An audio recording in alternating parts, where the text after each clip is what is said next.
When you can't make it to City Hall or the school board meetings, local journalists from Duluth News Tribune will be there to report the facts and get your questions answered. Local news works for you. Stay up to date at duluthnewstribune.com.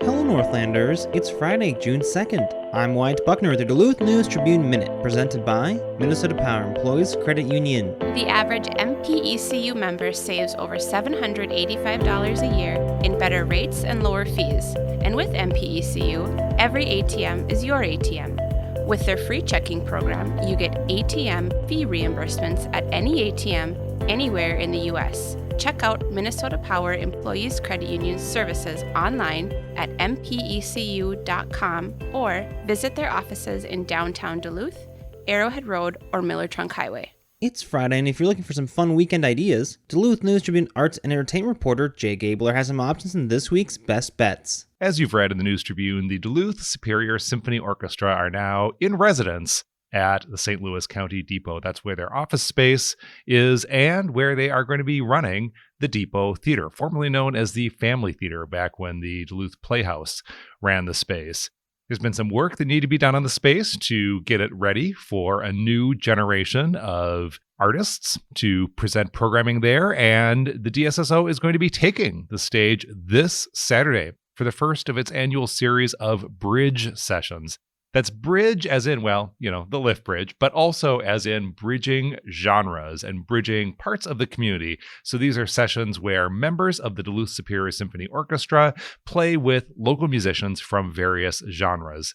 This Saturday, members of the DSSO will be joined in the Depot Theater by the band Superior Siren, beloved Duluth band. So that is happening this Saturday at the Depot.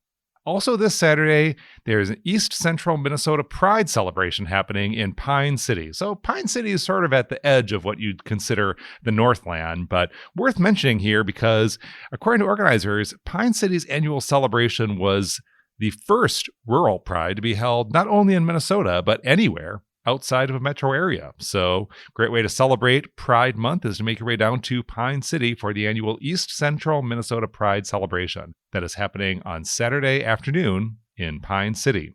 Then next week, Tuesday, is going to be the kickoff for the annual Virginia concert series in the city of Virginia on the Iron Range. They've got that historic Olcott Park with its beautiful fountain, and there's going to be a weekly series of free concerts there. And they've got a real ringer for the debut session this coming Tuesday. Jean LaFond and Amy Grillo, who are storied local musicians, and Jean LaFond is also known for his longtime association with Bob Dylan. For more information on these and other best bets for the week, check out duluthnewstribune.com. I'm Jay Gabler. Now here's a look at today's headlines.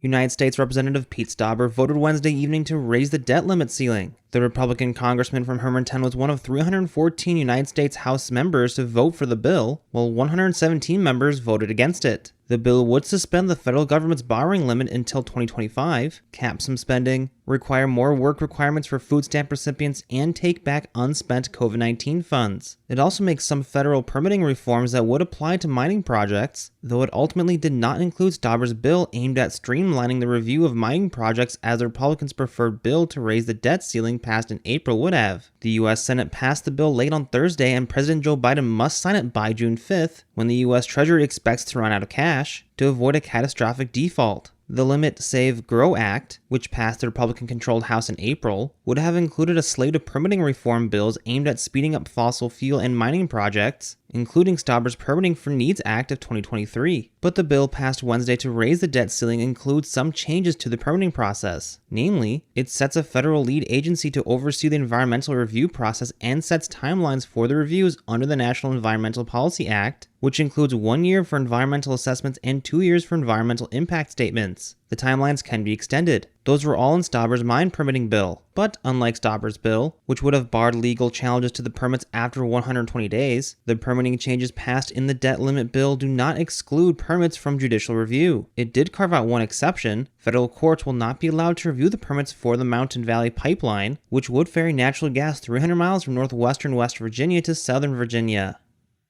For more than 2 years, St. Joseph Catholic Church, located at 151 Linden Street in the Duluth Heights neighborhood, remained empty due to a decree set forth by the Diocese of Duluth to close in 2019. In a very rare occurrence, St. Joseph Parish appealed to the Vatican, which after a long process, ordered the church to reopen as an independent entity, which it did November 6, 2021, with the Reverend John Petrich at the helm. Across the United States, more Catholic churches are closing due to priest shortages, decreasing participation, and lack of funds. St. Joseph's reopening is an anomaly that joins the Vatican's 2012 decision to restore parishes in Ohio. But it's most common that appeals are rejected, as evidenced in Massachusetts and Philadelphia in 2011 and in Wales in 2018. St. Joseph's closure was due to a lack of priests, according to the Diocese of Duluth, which serves 70 parishes and 10 counties in northeastern Minnesota. It's been a long journey for St. Joseph. In 2016, the congregation was told it would close and merge with St. Lawrence Catholic Church in the Piedmont Heights neighborhood. The Diocese's strategic 5-year plan, which had expired in 2012, was found to have listed St. Joseph's closure due to availability of priests and deacons to minister to the needs of parishes, changing demographic trends, infrastructure, and financial health of parishes, and clergy health.